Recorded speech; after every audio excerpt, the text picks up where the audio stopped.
اللہ اکبر اللہ اکبر اللہ اکبر لا الہ الا اللہ اللہ اکبر اللہ اکبر وللہ الحمد اللہ اکبر اللہ اکبر اللہ اکبر لا الہ الا اللہ اللہ اکبر اللہ اکبر وللہ الحمد اللہ اکبر اللہ اکبر اللہ اکبر لا الہ الا اللہ اللہ اکبر اللہ اکبر وللہ الحمد.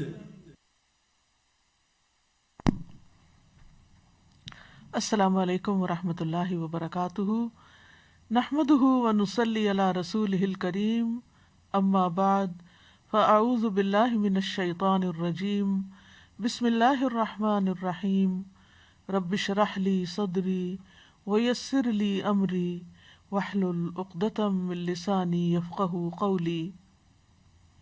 وَيُطْعِمُونَ الطَّعَامَ عَلَى حُبِّهِ مِسْكِينًا وَيَتِيمًا وَأَسِيرًا إِنَّمَا نُطْعِمُكُمْ لِوَجْهِ اللَّهِ لَا نُرِيدُ مِنكُمْ جَزَاءً وَلَا شُكُورًا.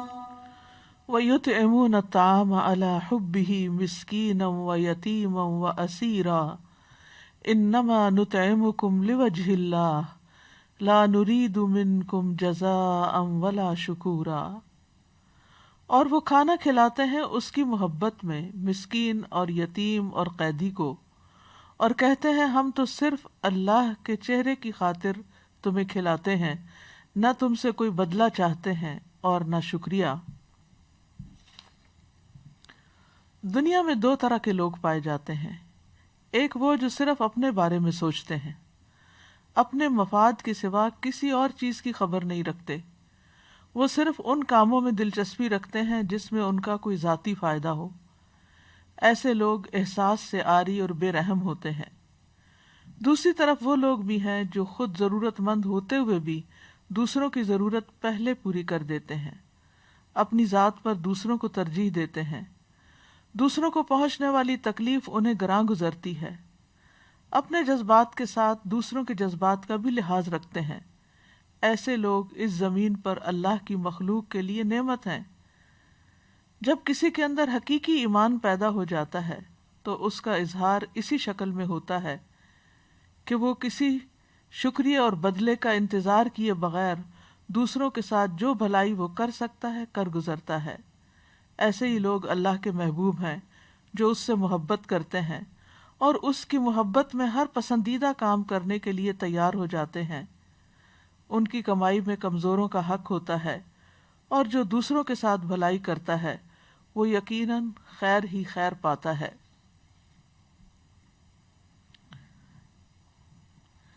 یہ آیات سورۃ الانسان کی ہیں، جس میں آتا ہے کہ ان الابرار یشربون من کأس کان مزاجها کافورا عینا یشرب بها عباد اللہ یفجرونها تفجیرا یوفون بالنذر ویخافون یوما کان شرہ مستطیرا ویطعمون الطعام علی حبہ مسکینا ویتیما واسیرا انما نطعمکم لوجہ اللہ لا نرید منکم جزاء ولا شکورا. بے شک نیک لوگ ایسے جام سے پئیں گے جس میں کافور ملا ہوا ہوگا. وہ ایک چشمہ ہے جس سے اللہ کے بندے پئیں گے. وہ اسے بہا کر لے جائیں گے، خوب بہا کر لے جانا.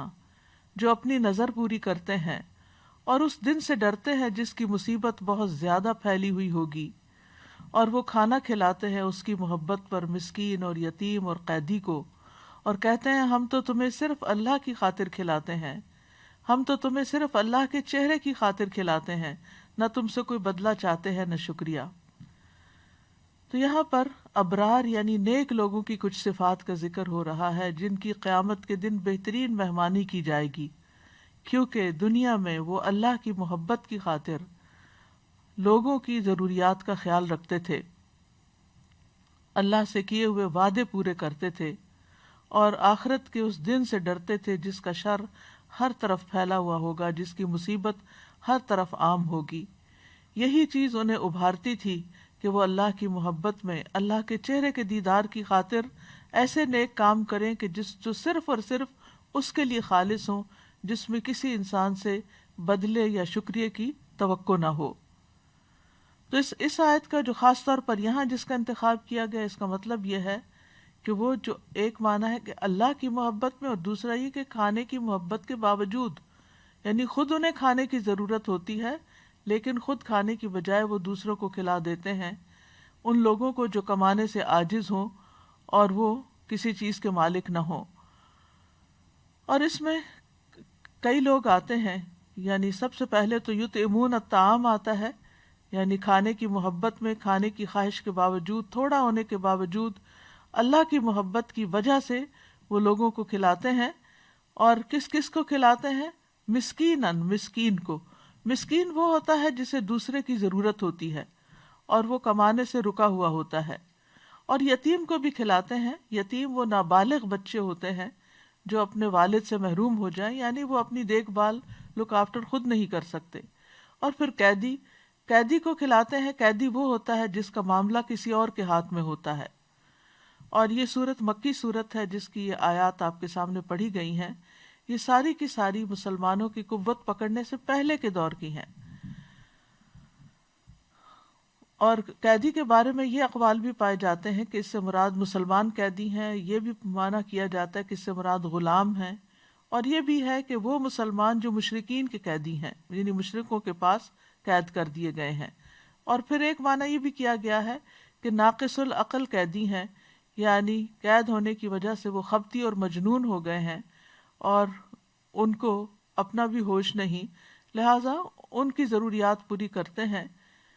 اور اس کے علاوہ آج کل آپ دیکھیں کہ جیسے بہت سے لوگ کرونا وائرس کی وجہ سے آئسولیشن میں ہیں، خصوصاً وہ لوگ جو اس سے جو افیکٹ ہوئے ہیں، جو بیمار ہیں، جو اپنے آپ کو خود بھی لک آفٹر نہیں کر سکتے اور دوسرے لوگ بھی ان تک نہیں پہنچ سکتے۔ پھر نہ صرف یہ کہ وہ خود ضرورت مند ہو جاتے ہیں، بلکہ ان کے جو متعلقین ہیں، ان کے جو بچے ہیں، ان کے جن کے وہ ذمہ دار ہیں، وہ بھی شدید ضرورت مند ہو جاتے ہیں۔ تو قیدی سے مراد صرف وہی شخص نہیں ہو سکتا جو کسی جیل میں پڑا ہوا ہو آج کے دور میں، یا کسی خاص غلامی کا شکار ہو، یا کسی کی گردن پکڑی ہوئی ہو۔ اس سے مراد وہ لوگ بھی ہو سکتے ہیں کہ جو اس طرح ریسٹرکٹڈ ہیں کہ جو نہ کما سکتے ہیں، نہ پکا سکتے ہیں، نہ کھلا سکتے ہیں۔ تو جو بھی ایسے ضرورت مندوں کو کھلائے گا وہ اللہ تعالیٰ کی محبت پائے گا۔ اور کھانے کا خاص طور پر ذکر کیوں کیا گیا؟ کیونکہ کھانا کھلانا جو ہے وہ کرم نوازی، سخاوت اور ایثار کا ذریعہ ہے، یعنی ایثار کی علامت ہے کہ کسی شخص کے اندر قربانی کا جذبہ پایا جاتا ہے کہ وہ اپنی محبوب چیز کو دوسرے کو دیتا ہے۔ اور پھر یہاں پر ان کا جو کہنا ہے انما نطعمکم لوجہ اللہ، کہ ہم تو تمہیں صرف لوجہ اللہ کھلاتے ہیں، اللہ کے چہرے کی خاطر، اس سے پتہ چلتا ہے کہ ان کے اندر کتنا شدید اخلاص ہے کہ وہ دنیا کا کوئی صلہ اور کوئی بدلہ، حتیٰ کہ شکریہ کے الفاظ بھی نہیں چاہتے، بلکہ اللہ سبحانہ تعالیٰ کی محبت چاہتے ہیں، اللہ کی رضا چاہتے ہیں، قیامت کے دن اللہ تعالیٰ کا دیدار چاہتے ہیں۔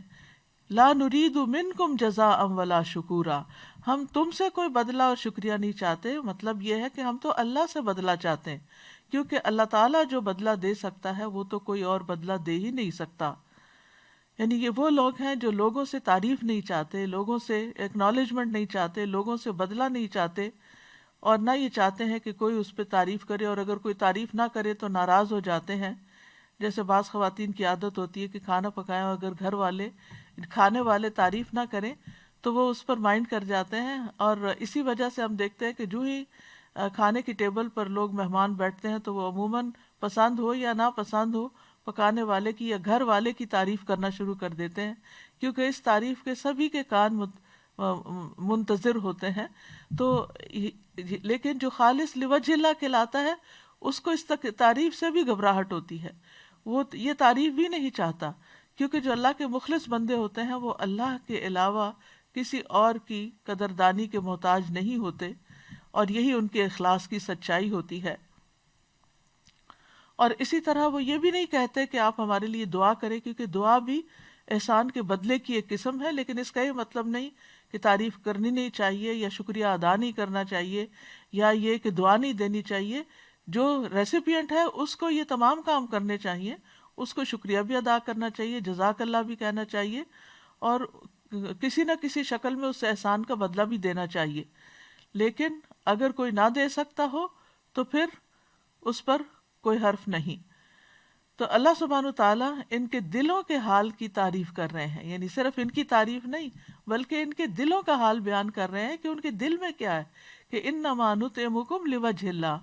مجاہد کہتے ہیں انہوں نے یہ بات کہی نہیں تھی، یعنی زبان سے کسی کو اعلان نہیں کیا تھا کہ ہم صرف اللہ کے چہرے کی خاطر کھلا رہے ہیں، لیکن اللہ نے ان کی اس بات کو جان لیا کہ واقعی وہ اللہ کی خاطر کرنا چاہتے ہیں، اور ان کی تعریف فرمائی تاکہ وہ اور زیادہ نیک عمل میں رغبت کریں. کھانا کھلانا ہمارے دین میں ایک پسندیدہ کام ہے. اللہ سبحانہ تعالیٰ کی صفت ہے کہ وہ کھلاتا ہے اور اپنے بندوں کے لیے بھی پسند کرتا ہے کہ وہ دوسرے بندوں کو کھلائیں. قرآن مجید میں آتا ہے کل اغیر اللہ اتخذ ولیا فاطر السماوات والارض وہو یطعم ولا یطعم. کہہ دیجئے کیا میں اللہ کے سوا کوئی اور دوست بناؤں جو آسمانوں اور زمین کو پیدا کرنے والا ہے حالانکہ وہ کھلاتا ہے اور اسے کھلایا نہیں جاتا. ابراہیم علیہ السلام نے اپنے رب کی جو تعریف کی تھی وہ کیا تھی؟ الذی خلقنی فہو یہدینی والذی هو یطعمنی ویسقینی. وہ جس نے مجھے پیدا کیا پھر وہی مجھے راستہ دکھاتا ہے. وہی ہے مختلف طرح کے کھانے پیدا کیے ہیں. سمندر کی مچھلیوں کی غذا اور ہے، پرندوں کی غذا اور ہے، وحشی جانوروں کی غذا اور ہے، انسانوں کی غذا اور ہے. اور انسان بھی جو دنیا کے مختلف خطوں پہ رہتے ہیں ان کی اپنی اپنی پسند. فَلْيَنظُرِ الْإِنسَانُ إِلَىٰ طَعَامِهِ. اوپر سے پانی برسایا یعنی کیسے انتظام کیا، پھر عجیب طرح سے زمین کو پھاڑا تو اس میں سے ہم نے اناج اگایا اور انگور اور ترکاریاں اور زیتون اور کھجور اور گھنے باغات اور پھل اور چارہ بھی اگائے. یہ سب کچھ تمہارے اور تمہارے مویشیوں کے لیے زندگی کا سامان ہے. کیونکہ کھانا اس لیے بھی بڑا عام ہے کہ اس پر انسان کی زندگی قائم ہے. انسان نہ کھائے بھوکا رہے تو بھوک سے موت بھی واقع ہو سکتی ہے. پھر اسی طرح اللہ سبحانہ تعالیٰ نے مختلف طرح کی غذائیں ہمیں فراہم کی اور دوسروں کو کھلانے کا بھی حکم دیا. وہی تو ہے جس نے دونوں طرح کے باغات پیدا کیے، ایک وہ جن کی بیلیں چھپروں پہ چڑھائی جاتی ہیں، دوسرے وہ درخت جو خود اپنے تنے پہ کھڑے ہوتے ہیں. نیز کھجوریں اور کھیتیاں پیدا کی جن سے کئی طرح کے معقولات حاصل ہوتے ہیں. نیز اس نے زیتون اور انار پیدا کیے جن کے پھل اور مزے ملتے جلتے بھی ہوتے ہیں اور مختلف بھی. جب یہ درخت پھل لائیں تو ان سے خود بھی کھاؤ اور فصل اٹھاتے وقت ان میں سے اللہ کا حق بھی ادا کرو، یعنی دوسروں کو بھی کھلاؤ، اور بے جا خرچ نہ کرو کیونکہ اللہ اسراف کرنے والوں کو پسند نہیں کرتا. زکوٰۃ اور فطرانے کی ادائیگی میں بھی کھانا کھلانے کو مد نظر رکھا گیا، یعنی اور اسی طرح کفاروں میں بھی کھانا کھلانے کو فرض کیا گیا. قتل کا کفارہ ہو، زہار کا کفارہ ہو، رمضان میں دن میں جماع کا کفارہ ہو، اور اسی طرح شکار کرنا جہاں ناجائز ہو وہاں اگر انسان شکار کر لے اور اس جیسا جانور نہ ملے تو اس کی قیمت کے ساتھ مساکین کے لیے کھانا خریدا جائے گا. اور قسم کے کفاروں میں بھی 10 بندوں کو کھانا کھلایا جائے گا. احرام کی پابندیوں میں سے کسی نے کسی پابندی کو توڑنے کی صورت میں فدیہ 6 مسکین کا کھانا بھی ہوتا ہے. پھر اسی طرح یہ ہے کہ راجہ رائے یہی ہے کہ فطرانہ جو ہے وہ پیسے دینے کی بجائے کھانا دیا جائے مساکین کو. ہاں اگر ایسی جگہ ہو کہ جہاں کوئی مسکین نہ ہو تو اس صورت میں کسی دوسری جگہ پیسے بھی بھیجے جا سکتے ہیں، لیکن اس سے بھی بہتر یہی ہے کہ ان کو کھانا خرید کر دیا جائے. اسی طرح قربانی کے جانور جو ہیں ان میں بھی دوسروں کو کھلانے کا حکم ہے. وَكُلُوا مِنْهَا وَأَطْعِمُوا الْبَائِسَ الْفَقِيرَ. سو ان قربانی کے جانوروں کی جب تم قربانی کرو تو پھر ان میں سے خود بھی کھاؤ اور تنگ دست محتاج کو بھی کھلاؤ. ایک دوسری آیت میں آتا ہے فَكُلُوا مِنْهَا وَأَطْعِمُوا الْقَانِعَ وَالْمُعْتَرَّ، تو ان میں سے خود بھی کھاؤ اور قناعت کرنے والے کو بھی کھلاؤ اور مانگنے والے کو بھی کھلاؤ۔ پھر اسی طرح حج کی نیکی کیا ہے؟ آپ صلی اللہ علیہ وسلم نے فرمایا بر الحج اطعام الطعام و طیب الکلام، حج مبرور وہ ہے جس میں کھانا کھلایا جائے، یعنی صرف اپنے کھانے کی فکر نہ کی جائے، اپنے آس پاس کے ساتھیوں کو بھی کھلایا جائے اور اچھی گفتگو کی جائے، کیونکہ وہاں ظاہر ہے کہ مشقت کا سفر ہے، تو پھر انسان بعض اوقات اریٹیٹ ہو کر دوسرے پہ غصے کا اظہار بھی کر دیتا ہے، تو اس سے بچا جائے۔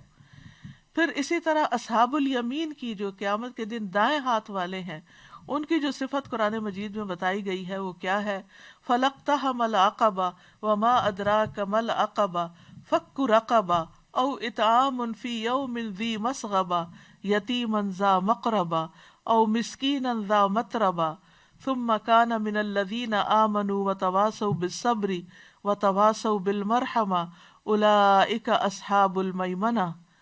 پھر بھی وہ مشکل گھاٹی میں نہ گھسا، اور تجھے کس چیز نے معلوم کرایا کہ وہ مشکل گھاٹی کیا ہے؟ وہ گردن چھڑانا ہے، یعنی کسی قیدی کو آزاد کرانا ہے، یا کسی بھوک والے دن میں کھانا کھلانا ہے، کسی قرابت والے یتیم کو یا مٹی میں ملے ہوئے مسکین کو۔ پھر یہ ہو کہ وہ ان لوگوں میں سے ہو جو ایمان لائے اور جنہوں نے ایک دوسرے کو صبر کی وصیت کی اور ایک دوسرے کو رحم کرنے کی وصیت کی، یہی لوگ دائیں ہاتھ والے ہیں۔ ایمان اور مسکین کو کھانا کھلانے کا باہم گہرا تعلق ہے، کیونکہ ایمان والے مساکین کو کھانا کھلاتے ہیں، جبکہ جو ایمان نہیں رکھتے وہ مسکین کو کھانا کھلانے کی ترغیب نہیں دیتے۔ انہ کان لا یؤمن باللہ العظیم ولا یحض علی طعام المسکین، بلا شبہ وہ عظمت والے اللہ پر ایمان نہیں رکھتا تھا، یہ جہنم میں جانے والوں کی خصوصیت بتائی گئی ہے، اور نہ مسکین کو کھانا کھلانے کی ترغیب دیتا تھا۔ سورۃ ویل لکل ہمزۃ لمزہ میں بھی یہی آتا ہے، ویل لکل ہمزۃ لمزہ، نہیں سوری، ارأیت الذی یکذب بالدین، کیا آپ نے دیکھا اس شخص کو جو دین کو جھٹلاتا نہیں، جس کا ایمان کوئی نہیں؟ فذلک الذی یدعو الیتیم، یہ وہ شخص ہے جو یتیم کو دھکے دیتا ہے، ولا یحض علی طعام المسکین، اور مسکین کو کھانا کھلانے کی ترغیب نہیں دیتا۔ ابو درداء اپنی بیوی کو مساکین کی وجہ سے زیادہ شوربہ بنانے کی ترغیب دیتے تھے۔ وہ کہتے تھے ہم نے ایمان لانے کے ساتھ آدھی زنجیر اتار پھینکی ہے، یعنی جہنم والوں کو جس زنجیر میں جکڑا جائے گا، کیا ہم باقی آدھی بھی نہ اتار پھینکیں؟ اور یہ بات انہوں نے اسی آیت سے اخذ کی تھی کہ باقی کھانا کھلا کے اس زنجیر کو نکلوا دیں۔ عمر رضی اللہ عنہ سے روایت ہے کہ رسول اللہ صلی اللہ علیہ وسلم نے فرمایا افضل اعمال مومن کو خوشی دینا ہے، تم اس کے سطر کو ڈھانپ دو، یعنی اسے کوئی کپڑا پہناؤ، یا اس کی بھوک کو سیر کر دو، یا اس کی ضرورت پوری کر دو۔ اب پچھلی باتیں تو مساکین، یتیموں وغیرہ کے لیے تھی، لیکن اب کسی بھی مومن کے ساتھ کوئی اچھا معاملہ کرنا اس میں آ جاتا ہے، حتیٰ کہ اپنے گھر والوں کے ساتھ بھی۔ اور خواتین اس لحاظ سے بہت خوش قسمت ہیں کہ وہ ان کے ہاتھوں کھانا پکتا ہے اور ان کے بچے کھاتے ہیں، یہ بہت بڑی نیکی ہے۔ یعنی مردوں کے لیے تو باہر جا کے جہاد کرنا اور بڑے بڑے کام کرنا ہے، لیکن خواتین اگر صبر کے ساتھ، خوشی کے ساتھ اپنے گھر میں خود اپنے ہاتھوں سے کھانا پکا کر خود بھی کھاتی ہیں، بچوں کو بھی کھلاتی ہیں، ہمسایہ کو بھی خیال کرتی ہیں، عزیز و رشتہ داروں کا بھی خیال کرتے ہیں، تو یہ ان کے حق میں بھی بہت بڑی نیکی ہے، کیونکہ یہ افضل اعمال میں سے ہے۔ مومن کو خوشی دینا، اس کے سطر کو ڈھانپنا اور اس کی بھوک دور کرنا یا اس کی کوئی ضرورت پوری کرنا۔ مناوی کہتے ہیں کہ تم میں سب سے بہترین لوگ وہ ہیں جو اپنے بھائیوں، اپنے پڑوسیوں، اپنے فقراء اور مساکین کو کھانا کھلاتے ہیں، کیونکہ جسم کا دار و مدار کھانے پر ہے اور اس میں ہر جاندار چیز کی زندگی ہے۔ اسی طرح بھوکے کو کھانا کھلانے کا حکم ہے۔ نبی صلی اللہ علیہ وسلم نے فرمایا بھوکے کو کھانا کھلاؤ، بیمار کی تیمارداری کرو اور قیدی کو رہائی دلاؤ۔ ایک اور جگہ پر بھی محبوب اعمال کا جو ذکر آیا، اس میں ابن عمر کہتے ہیں کہ ایک آدمی نبی صلی اللہ علیہ وسلم کے پاس آیا اور کہا اے اللہ کے رسول، کون سے لوگ اللہ کو زیادہ محبوب ہیں اور کون سے اعمال اللہ کو زیادہ پسند ہیں؟ تو رسول اللہ صلی اللہ علیہ وسلم نے فرمایا وہ لوگ اللہ کو زیادہ محبوب ہیں جو دوسرے لوگوں کے لیے سب سے زیادہ فائدہ مند ہو، یعنی جو دوسروں کو فائدہ پہنچائیں۔ اور اللہ عز و جل کے نزدیک سب سے زیادہ پسندیدہ اعمال یہ ہیں کسی مسلمان کو خوش کرنا، یا کسی کی تکلیف دور کر دینا، یا اس کا قرضہ ادا کر دینا، اور اس سے بھوک کو دور کر دینا یعنی کھانا کھلانا۔ اسی طرح ایک اور جگہ پر بہترین لوگوں کے بارے میں آتا ہے، حمزہ بن صہیب اپنے والد سے روایت کرتے ہیں کہ عمر رضی اللہ عنہ نے صہیب سے کہا تم اچھے آدمی ہو، کاش تم 3 صفات تم میں نہ ہوتی۔ صہیب نے کہا وہ کون سی ہیں؟ عمر رضی اللہ عنہ نے کہا تم نے کنیت رکھی ہوئی حالانکہ تمہاری اولاد نہیں، تم عرب کی طرف منسوب ہو حالانکہ تم رومی ہو، تم کھانا کھلانے میں اسراف سے کام لیتے ہو۔ صہیب نے کہا آپ کا یہ اعتراض کہ میں نے کنیت رکھی ہوئی حالانکہ میرا کوئی لڑکا نہیں، تو اس کا جواب یہ ہے کہ رسول اللہ صلی اللہ علیہ وسلم نے خود میری کنیت ابو یحییٰ رکھی تھی۔ آپ کا دوسرا اعتراض کہ میں نے اپنے آپ کو عربوں کی طرف منسوب کر رکھا ہے حالانکہ میں ان میں سے نہیں، رومی ہوں، تو اس کا جواب یہ ہے کہ میں قبیلہ نمر بن قاصد سے ہوں، رومیوں نے مجھے موصل سے قید کر لیا تھا، میں اس وقت نوجوان تھا اور اپنا نسب پہچانتا تھا۔ اور آپ کا یہ اعتراض کہ میں کھانے میں اسراف کرتا ہوں یعنی کھانا کھلانے میں زیادہ کھلاتا ہوں، تو میں نے خود رسول اللہ صلی اللہ علیہ وسلم کو فرماتے ہوئے سنا تم میں سے بہترین شخص وہ ہے جو کھانا کھلائے۔ پھر اسی طرح ہر جگر والے کو کھلانے پلانے پہ اجر ہے، چاہے وہ انسان ہو، چاہے وہ حیوان ہو، چاہے وہ کوئی بھی مخلوق ہو۔ عبداللہ بن عمر رضی اللہ عنہ سے مروی ہے کہ ایک شخص رسول اللہ صلی اللہ علیہ وسلم کی خدمت میں حاضر ہوا اور عرض کیا کہ میں اپنے حوض میں پانی کھینچ رہا ہوتا ہوں، یہاں تک کہ جب میں اسے اپنے اونٹ کے لیے بھر لیتا ہوں تو کسی اور کا اونٹ آ جاتا ہے، میں اسے بھی پانی پلا دیتا ہوں، تو کیا اس پہ مجھے کچھ اجر ملے گا؟ تو رسول اللہ صلی اللہ علیہ وسلم نے فرمایا بے شک ہر پیاسی جان کے ساتھ ہمدردی کرنے کا اجر ہے، یعنی ہر ایک جو ضرورت مند ہے اس کے ساتھ، یعنی کوئی بھی ہو، چاہے اونٹی ہو یا انسان ہو یا کوئی بھی۔ پھر کھانا کھلانا صدقہ بھی ہے، نبی صلی اللہ علیہ وسلم نے فرمایا تمہارا اپنے آپ کو کھانا کھلانا یعنی خود پکا کے کھانا یہ بھی صدقہ ہے، تمہارا اپنے بیٹے کو کھلانا تمہارے لیے صدقہ ہے، تمہارا اپنی بیوی کو کھلانا تمہارے لیے صدقہ ہے، تمہارا اپنے خادم کو کھلانا تمہارے لیے صدقہ ہے، یعنی انسان کسی کو بھی کھانا کھلائے چاہے اپنے گھر والوں کو کھلائے تو وہ بھی اس کے لیے ثواب کا باعث ہوتا ہے۔ کھانا اللہ کے پاس ذخیرہ ہوتا ہے اور بہت بڑا ہو جاتا ہے۔ حضرت عائشہ سے مروی ہے کہ رسول اللہ صلی اللہ علیہ وسلم نے فرمایا بے شک اللہ تم میں سے ہر ایک کی کھجور اور لقمے کو یعنی کھانے کا لقمہ اس طرح بڑھاتا ہے، یعنی جب وہ لقمہ تم کسی کو کھلاتے ہو تو اس کو اتنا گرو کرتا ہے جیسے تم میں سے کوئی آدمی اپنے گھوڑے کے بچھیرے کو بڑھاتا ہے، یہاں تک کہ وہ احد پہاڑ کے برابر ہو جاتا ہے۔ حتیٰ کہ معمولی چیز کھلانے پر بھی اجر ہے۔ رسول اللہ صلی اللہ علیہ وسلم نے فرمایا اپنے اور آگ کے درمیان میں آڑ بناؤ، اپنے اور آگ کے بیچ میں آڑ بناؤ، خواہ ایک کھجور کے ٹکڑے سے ہی کیوں نہ، یعنی اس کو ہی صدقہ کیوں نہ کر کے۔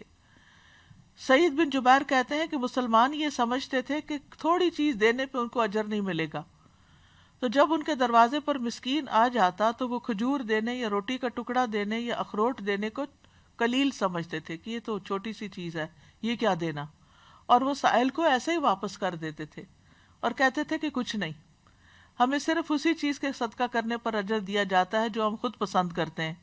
پس اللہ کا یہ فرمان نازل ہوا فَمَن يَعْمَلْ مِثْقَالَ ذَرَّةٍ خَيْرًا يَرَهُ، پس اللہ نے ان کو نیکی کے قلیل عمل کرنے پر بھی رغبت دلائی کہ وہ یہ عمل بھی کر سکتے ہیں، کیونکہ ہو سکتا ہے یہی زیادہ کر دیا جائے، یعنی وہ ایک لقمہ ہی ایک کھجور ہی تمہارے لیے بڑھا کے احد پہاڑ برابر کر دی جائے، تو اس لیے چھوٹی چیز کو بھی حقیر نہ سمجھو۔ بہت دفعہ ایسا ہوتا ہے نا کہ کوئی تو ضرورت مند ہوتا ہے اور ہم شرما جاتے ہیں کہ یہ بھی کوئی دینے کی چیز ہے، حالانکہ ہو سکتا ہے دوسرے کو اسی چیز سے ہی فائدہ ہو جائے۔ پھر اسی طرح کھانے میں دوسروں کو شامل کر لینے سے برکت ہو جاتی ہے۔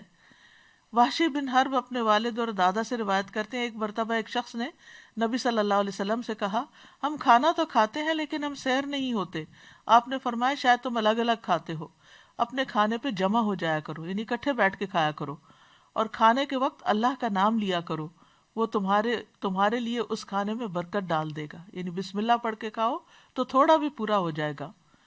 حسن بن علی سے مروی ہے کہ بھلائی اس گھر کی طرف سب سے تیزی سے جاتی ہے جس میں کھانا کھلایا جاتا ہے، یعنی اس گھر میں خیر و برکت ہو جاتی ہے جس میں کھانا کھلایا جاتا ہے، چھری سے لے کر اونٹ کی کوہان تک، یعنی ہر طرف بھلائی اور خیر نازل ہے۔ چھری سب سے چھوٹی چیز ہے اور اونٹ کی کوہان سب سے اونچی چیز ہے، یعنی اس میں بھی چھری میں بھی برکت اور اونٹ کی کوہان میں بھی برکت۔ پھر اسی طرح یہ ہے کہ کھانے میں پڑوسی کو شامل کرنا چاہیے۔ ابو ذر سے مروی ہے، وہ کہتے ہیں مجھے میرے خلیل نے 3 باتوں کی وصیت فرمائی کہ بات سنو اور اطاعت کرو اگرچہ کٹے ہوئے اعضاء والے غلام کی حکمران کیوں نہ ہو۔ نمبر 2، جب سالن بناؤ تو اس کا پانی بڑھا لیا کرو، پھر اپنے ہمسائے میں رہنے والوں کو دیکھو اور بھلے طریقے سے ان تک پہنچاؤ۔ نمبر 3، اور نماز کو وقت پر ادا کرو، اور اگر امام کو پاؤ کہ وہ نماز پڑھ چکا ہے تو تمہاری ہو ہی چکی، ورنہ اس کے ساتھ پڑھ لو تو یہ نفلی ہو جائے گی۔ یعنی جس نے نماز پڑھ بھی لی ہے، کوئی پیچھے سے اور آتا ہے تو اس کے ساتھ بھی کھڑے ہو جاؤ، تمہارے نفل ہو جائیں گے۔ پھر پڑوسی کو چھوڑ کر خود سیراب نہ ہو۔ محمد بن مسلمہ روایت کرتے ہیں میں نے رسول اللہ صلی اللہ علیہ وسلم کو یہ فرماتے ہوئے سنا کہ کوئی شخص اپنے پڑوسی کو چھوڑ کر خود سیراب نہ ہوتا پھرے، یعنی وہ اس کو بھوکا نہ چھوڑ دے یا اس کو ضرورت کے ساتھ نہ چھوڑ دے اور صرف اپنی فکر نہ کرے، وہ شخص مومن نہیں جس کا ہمسایہ بھوکا ہو۔ اور کبھی یہ بھی کرنا چاہیے کہ خود بھوکے رہ کے دوسروں کا پیٹ بھرا جائے۔ یعنی ہم عام طور پر سمجھتے کہ کھلائے اس وقت جب ہمارے پاس اتنا ہو کہ ہم ایکسٹرا ہو کہ ہم دے سکیں، لیکن کبھی ایسا بھی ہوتا ہے کہ آپ کے پاس ایکسٹرا نہیں ہوتا، وہی ہوتا ہے جو آپ نے خود بھی کھانا ہوتا ہے، تو اس کو بھی آپ دوسروں کو کھلا سکتے ہیں۔ جس کا مشہور واقعہ وہ صحابی کا ہے کہ جب نبی صلی اللہ علیہ وسلم کے پاس ایک مہمان آیا تو آپ نے سب ازواج کے پاس کہلا کے بھیجا کہ کون اس کو کھانا کھلائے گا، تو کسی گھر سے کچھ بھی نہ نکلا، تو ایک انصاری کہنے لگے میں اس کو اپنے ساتھ لے جاتا ہوں۔ بہرحال وہ گھر گئے تو ان کے گھر میں بس اتنا کھانا تھا، یا خود کھاتے یا مہمان کھاتا۔ انہوں نے بتی بجھا دی اور یوں شو کیا جیسے ہم خود بھی کھا رہے ہیں، اور مہمان کو کھانا کھلا دیا، اور بچے بھی بھوکے سو گئے اور خود بھی بھوکے سوئے۔ تو اللہ سبحانہ تعالیٰ ان کے حق میں راضی ہو گیا اور اللہ تعالیٰ ان کے اوپر ہنس پڑا۔ حدیث میں آتا ہے کہ نبی صلی اللہ علیہ وسلم کی خدمت میں جب صبح وہ آئے تو آپ نے فرمایا تم دونوں میاں بیوی کے نیک عمل پر اللہ تعالیٰ رات کو ہنس پڑا، یا یہ فرمایا کہ اس کو پسند کیا۔ اور پھر یہ آیت نازل فرمائی وَيُؤْثِرُونَ عَلَىٰ أَنفُسِهِمْ وَلَوْ كَانَ بِهِمْ خَصَاصَةٌ وَمَن يُوقَ شُحَّ نَفْسِهِ فَأُولَٰئِكَ هُمُ الْمُفْلِحُونَ۔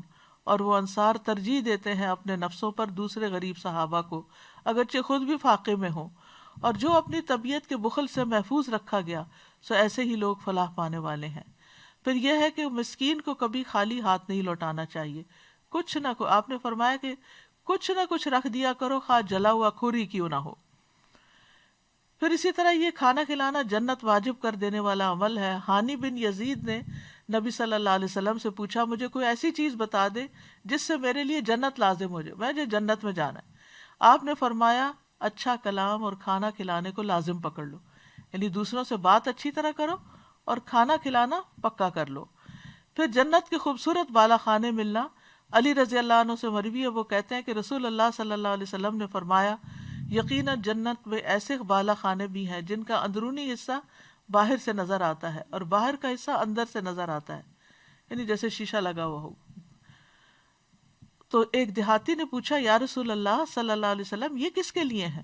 آپ نے فرمایا اس شخص کے لیے جو اچھی بات کرے اور کھانا کھلائے، اور جب لوگ رات کو سو رہے ہوں تو صرف اللہ کے لیے نماز ادا کرے، یعنی تہجد وغیرہ پڑھے۔ پھر یہ جنت میں بلند درجوں والے کام ہیں۔ آپ نے فرمایا جنت کو بلند کرنے والی 3 چیزیں ہیں، نمبر 1 کھانا کھلانا، نمبر 2 سلام پھیلانا، اور نمبر 3 رات کے وقت جب لوگ سو رہے ہوں تو نماز پڑھنا۔ کھانا کھلانے کے کئی معاشرتی فوائد بھی ہیں، اس میں ایک یہ ہے کہ انسان کا نفس سے بخل اور کنجوسی نکل جاتی ہے، یعنی انسان کے نفس کا تزکیہ ہوتا ہے۔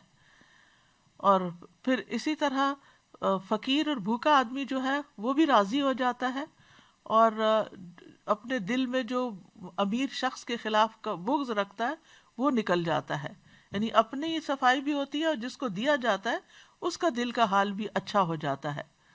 اسی طرح جو لوگ دین اسلام سے ناواقف ہیں ان میں دین پھیلانے کا ذریعہ بھی بنتا ہے۔ اور پھر یہ کہ آپس میں محبت بڑھتی ہے، اور اس کے برعکس قرآن مجید میں کھانا نہ کھلانے پر مذمت کی گئی ہے۔ جہنم میں لے جانے والا عمل ہے۔ جہنمیوں سے پوچھا جائے گا ما سلککم فی سقر، یہ کیا چیز تمہیں جہنم میں لے گئی؟ قالوا لم نک من المصلین ولم نک نطعم المسکین، وہ کہیں گے ہم نماز نہیں پڑھتے تھے یا نماز پڑھنے والوں میں سے نہیں تھے اور ہم کھانا نہیں کھلاتے تھے۔ اور وہ باغ والوں کا قصہ جو قرآن میں آتا ہے کہ جنہوں نے یہ سوچا ہی تھا کہ ہم مسکینوں کو دیں گے نہیں، ابھی کیا کچھ نہیں، ابھی تو وہ پہنچے ہی نہیں تھے باغ میں، صرف منصوبہ بندی کر رہے تھے کہ ان کا سارا باغ جل کے رہ گیا۔ تو مسکین کو کھانا نہ کھلانے کی مذمت ہے، ولا یحض علی طعام المسکین۔ اور کھانا کھلانے کا ایک اور نقصان یہ بھی ہے کہ قیامت کے دن اللہ تعالیٰ فرمائے گا، اے ابن آدم میں بیمار ہوا، تو نے میری عیادت نہیں کی۔ اسی طرح اللہ تعالیٰ فرمائے گا، اے ابن آدم میں نے تجھ سے کھانا مانگا، تو نے مجھے کھانا نہیں کھلایا۔ وہ کہے گا، اے میرے رب میں تجھے کھانا کیسے کھلاتا حالانکہ تو رب العالمین ہے۔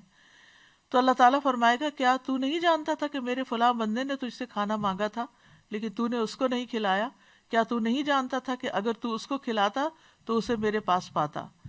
پھر اسی طرح پانی بھی نہیں روکنا چاہیے، کیونکہ 3 لوگ ایسے ہیں جن سے اللہ تعالیٰ قیامت کے دن کلام نہیں کرے گا۔ ان میں سے ایک وہ ہے کہ جس کے پاس ضرورت سے زیادہ پانی تھا لیکن وہ مسافروں کو نہیں پلاتا تھا، یعنی ساتھ والوں کو نہیں دیتا تھا جبکہ وہ سخت پیاسے تھے۔ کھانا کھلانا انبیاء کی صفت ہے۔ ابراہیم علیہ السلام مہمان کے بغیر کھانا نہیں کھاتے تھے، نبی صلی اللہ علیہ وسلم کی سنت ہے۔ ارباز بن ساریہ کہتے ہیں کہ رسول اللہ صلی اللہ علیہ وسلم نے مجھے سحری میں، رمضان میں سحری کے لیے بلایا۔ افطار پارٹی تو بہت ہوتی ہیں لیکن آپ صلی اللہ علیہ وسلم نے سحری کھلانے کے لیے بلایا اور فرمایا، آؤ مبارک کھانا کھا لو، یعنی سحری کا کھانا جو ہے برکت والا کھانا ہے۔ پھر یہ صحابہ کی سنت ہے۔ ابن عمر کے دسترخوان پر یتیم بھی حاضر ہوتا۔ ایک دن انہوں نے اپنا کھانا منگوایا اور یتیم کو بھی بلا لیا، یتیم وہاں نہیں تھا۔ جب وہ کھانے سے فارغ ہوئے تو یتیم آ گیا، کھانا منگوایا تو کھانا نہیں تھا۔ پھر ابن عمر نے بازار سے اس کے لیے ستو اور شہد منگوایا اور اس کو پیش کیا، یعنی ایک دفعہ جب بلا لیا تو پھر کچھ نہ کچھ دے کر ہی بھیجا۔ نافع کہتے ہیں کہ ابن عمر اس وقت تک کھانا نہیں کھاتے تھے جب تک ان کے ساتھ کھانے کے لیے کوئی مسکین نہ لایا جاتا، یعنی وہ اس کا اتنا اہتمام کرتے تھے۔ ایک دفعہ میں ان کے ساتھ کھانے کے لیے ایک شخص کو لایا کہ اس نے بہت زیادہ کھانا کھایا۔ بعد میں ابن عمر نے کہا، آئندہ اس شخص کو میرے ساتھ کھانے کے لیے نہ لانا، میں نے نبی صلی اللہ علیہ وسلم سے سنا ہے کہ مومن ایک آنت میں کھاتا ہے اور کافر 7 آنتوں میں کھاتا ہے۔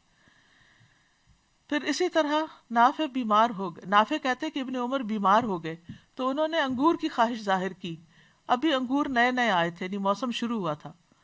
تو ان کی بیوی صفیہ نے 1 درہم بھیجا کہ انگوروں کا خوشہ خریدا جائے۔ جو ایلچی انگور لینے گیا اس کے پیچھے پیچھے سوالی آ گیا۔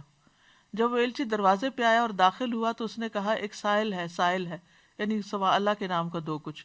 ابن عمر نے کہا، یہ اس کو دے دو، تو انہوں نے وہ خوشہ سائل کو دے دیا۔ پھر صفیہ ان کی وائف تھی، انہوں نے پھر 1 درہم بھیجا اور پھر ایلچی پیچھے وہی سائل آ گیا۔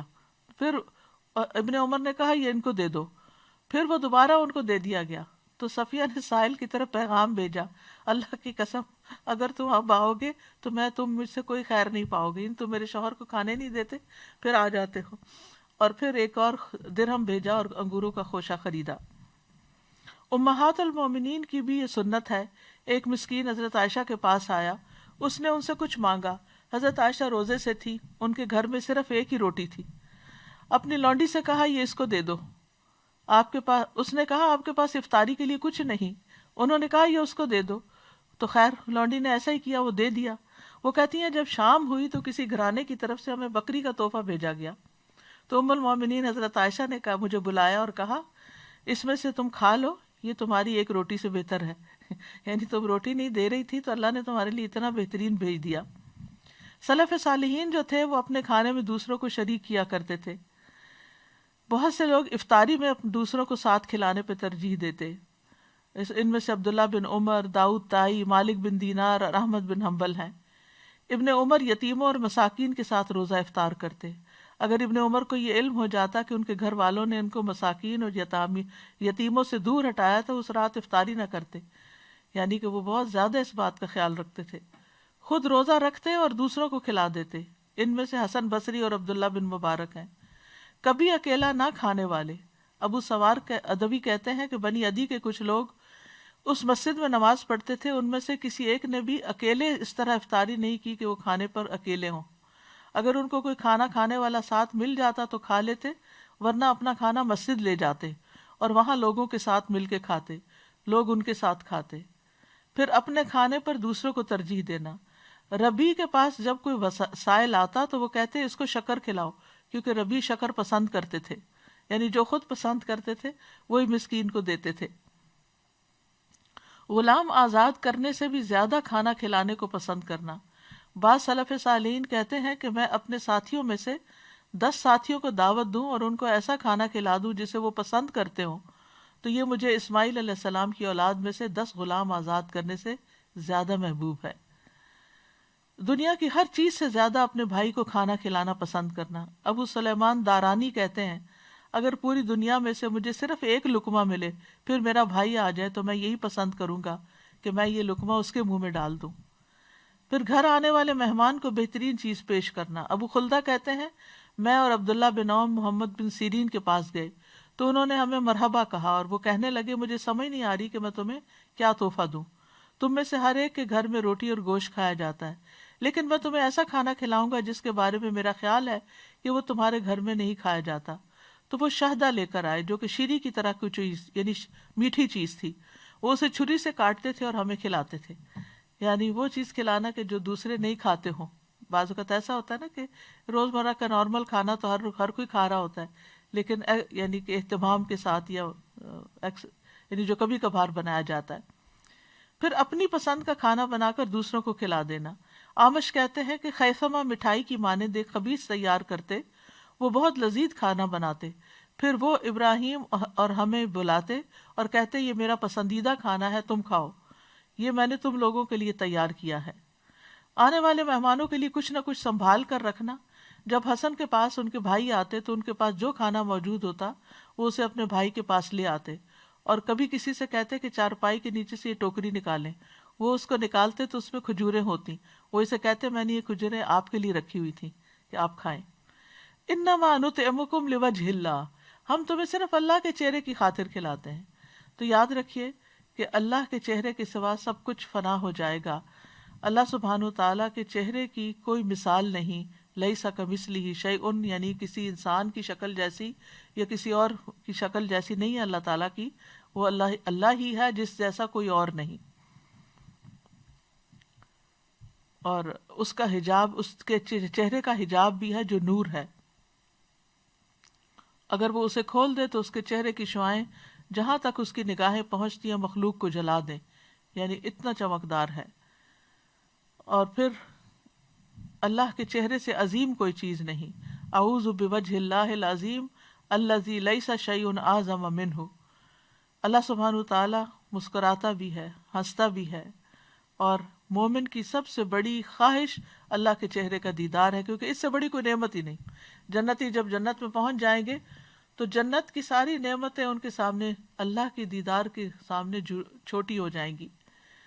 قرآن مجید میں آتا للذین احسنوا الحسنی وزیادہ۔ مجاہد نے اس کی تفسیر میں کہا زیادہ سے مراد اللہ کی مغفرت اور رضامندی ہے، لیکن دوسرے علماء نے اس سے مراد اللہ کے چہرے کا دیدار لیا ہے۔ قیامت کے دن ایمان والوں کے لیے یہ دیدار ہوگا اور دوسروں کے لیے یہ نہیں ہوگا، اور سب اللہ تعالیٰ کو اس طرح دیکھ سکیں گے کہ درمیان میں کوئی رکاوٹ نہیں ہوگی۔ قیامت کے دن دیدار کے بعد جنت میں اللہ کا دیدار ہوگا، اور پھر اللہ کے چہرے کو دیکھنے سے بڑھ کر کوئی چیز پیاری نہ ہوگی۔ ہر جمعہ یوم المزید کو اللہ کے چہرے کا دیدار ہوگا، اس لیے ہمیں اللہ کے چہرہ دیکھنے کے لیے یہ دل میں حسرت لیے ہوئے، تڑپ لیے ہوئے اس کی خاطر کام کرنا چاہیے۔ اور یہ اعمال کی قبولیت کی شرط بھی ہے کہ جو چیز اس کے لیے کی جائے وہی قبول ہوگی، اور اس سے ایمان کی حلاوت مٹھاس بھی ملتی ہے انسان کو۔ اور ہر کام اللہ کے چہرے کے لیے کرنا چاہیے۔ الذی یؤتی مالہ یتزکی وما لأحد عندہ من نعمت تجزی الا ابتغاء وجہ ربہ الاعلی ولسوف یرضی، جو اپنا مال اس لیے دیتا ہے کہ پاک ہو جائے، حالانکہ اس کے ہاں کسی کا کوئی احسان نہیں کہ اس کا بدلہ دیا جائے، مگر وہ تو صرف اپنے رب کا چہرہ طلب کرنے کے لیے دیتا ہے جو سب سے بلند ہے، اور ان قریب وہ راضی ہو جائے گا۔ یعنی جو اللہ کے چہرے کی خاطر کوئی نیک کام کرے گا اللہ اس سے راضی ہو جائے گا۔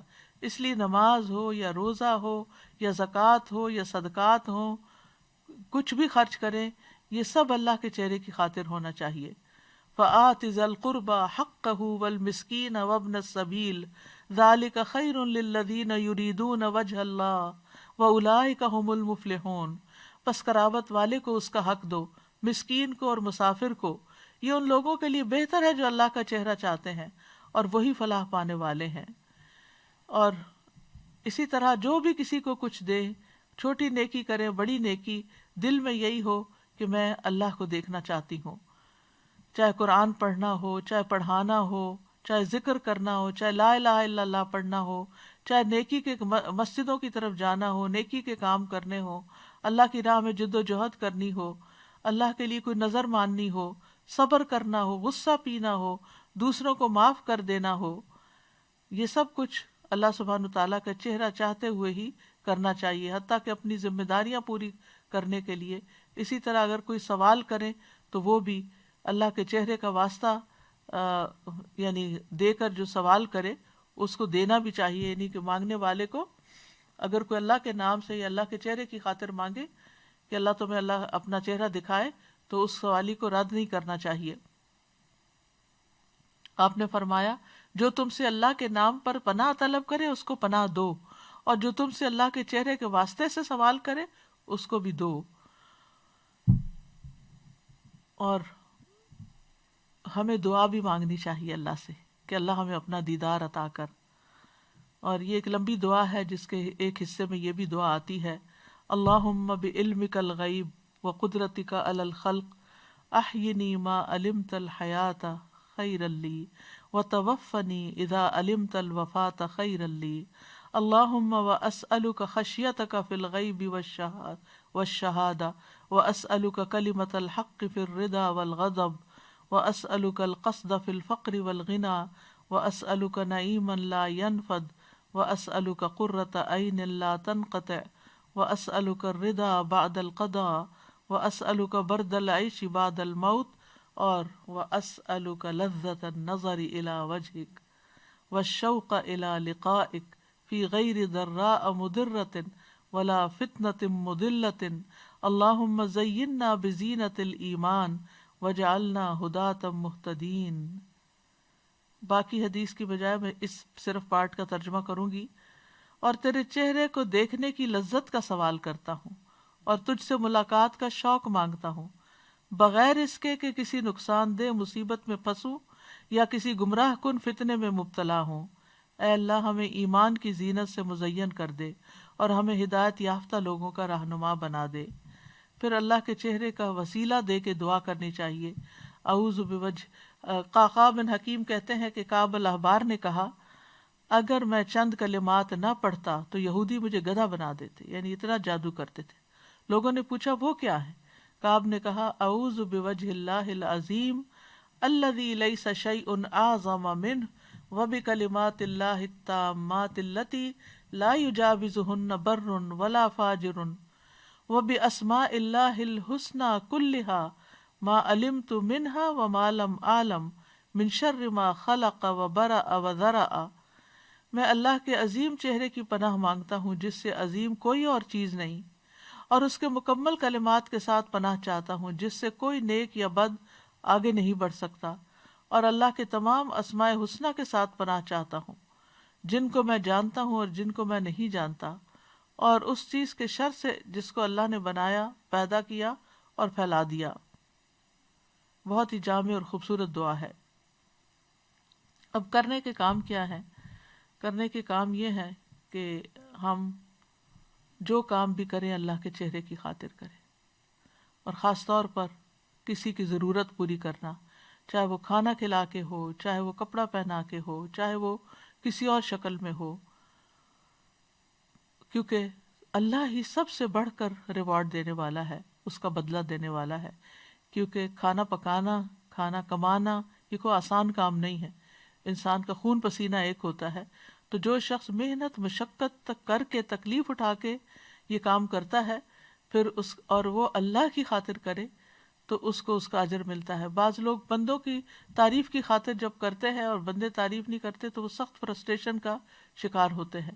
تو اس لیے اگر انسان کو یہ پتا ہو کہ میرے رب نے دیکھ لیا، میرے رب نے قدردانی کی، تو یہ چیز اس کے دل میں خوشی بھر دیتی ہے۔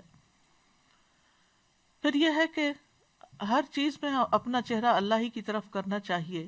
رسول اللہ صلی اللہ علیہ وسلم نے فرمایا اسلام کی تعریف یہ ہے کہ تم اپنے چہرے کو اللہ کے سپرد کر دو، اور پھر بہترین دین اس کا ہے، ومن احسن دینا ممن اسلم وجہہ للہ وہو محسن واتبع ملت ابراہیم حنیفا واتخذ اللہ ابراہیم خلیلا۔ اور اس شخص سے کس کا دین بہتر ہو سکتا ہے جس نے اللہ کے سامنے اپنا سر تسلیم خم کر دیا اور وہ احسان کرنے والا بھی ہو اور یکسو ہو جانے والے ابراہیم کے طریقے کی پیروی کر رہا ہو، اس ابراہیم کی جسے اللہ نے اپنا مخلص دوست بنا لیا تھا۔ پھر یہ کہ اسی کی خاطر اپنی زندگی گزارنی چاہیے، ایسے لوگوں کے ساتھ مل کے جڑ کے رہنا چاہیے۔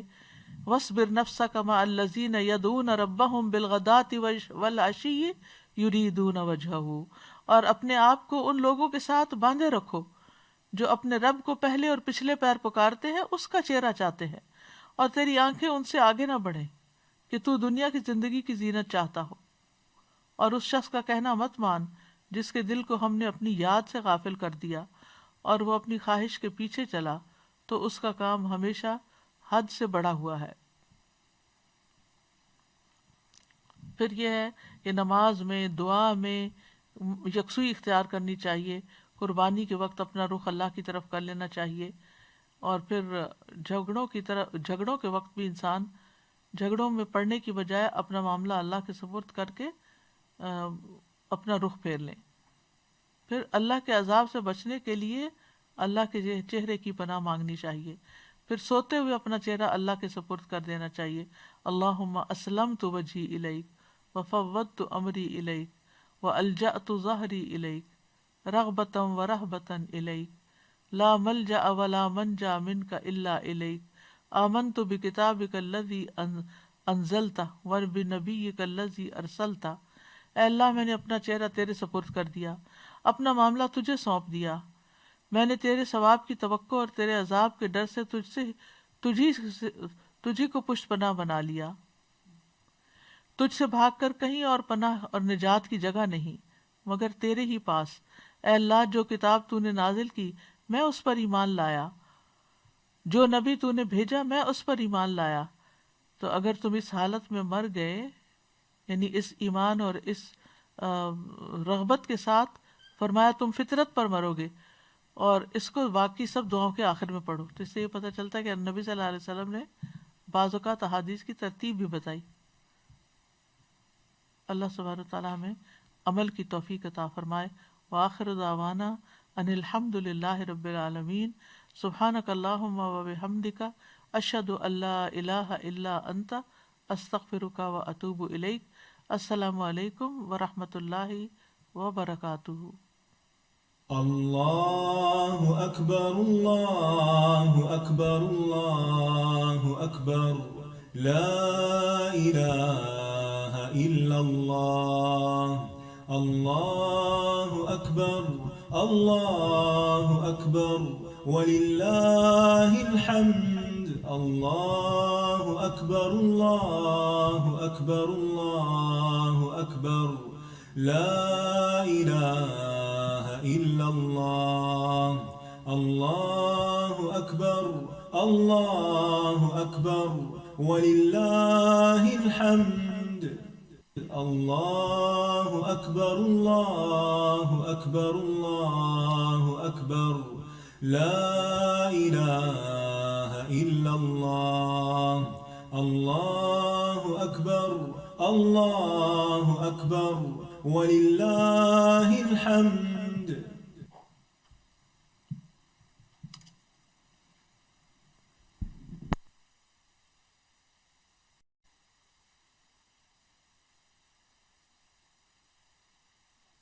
اللہ